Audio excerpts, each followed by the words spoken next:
O presidente da República também sancionou a Lei de Proteção de Dados Pessoais com alguns vetos no texto aprovado pelo Congresso. Entenda como isso vai ter efeito no seu dia a dia quando a lei entrar em vigor daqui a 1 ano e meio. As pessoas fornecem informações sobre elas mesmas em várias situações de rotina.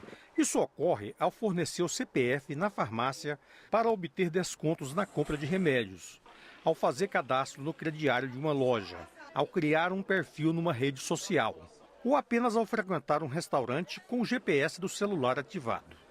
O problema é que essas informações são vendidas e cruzadas com o uso de modernas tecnologias. E o resultado, muitas vezes, é contrário aos interesses da pessoa que teve seus dados analisados sem o seu conhecimento.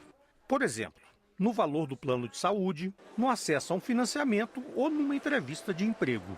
Evitar esse uso indevido é o objetivo da Lei de Proteção dos Dados Pessoais, que começa a valer dentro de 1 ano e meio.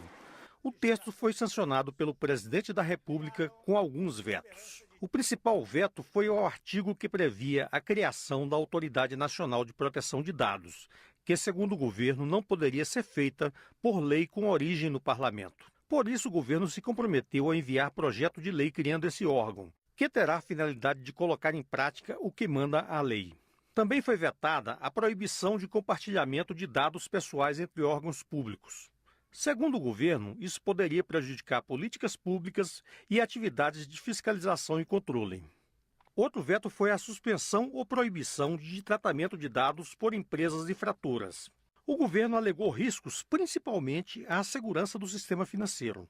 O relator do projeto na Câmara considera que, apesar dos vetos, a Lei de Proteção de Dados Pessoais representa um avanço. Nós falamos o que são os dados sensíveis, que são aqueles que podem permitir a discriminação de uma pessoa. Falamos sobre o que vem a ser o consentimento, o que é o interesse legítimo.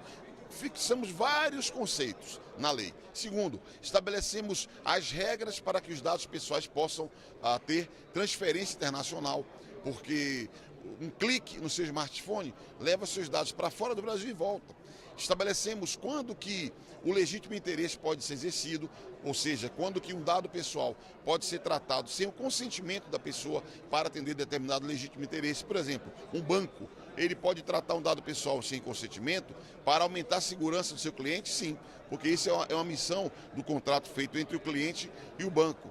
Definimos uma proteção mais rígida para crianças e adolescentes, definimos as responsabilidades para quem violar a proteção desses dados.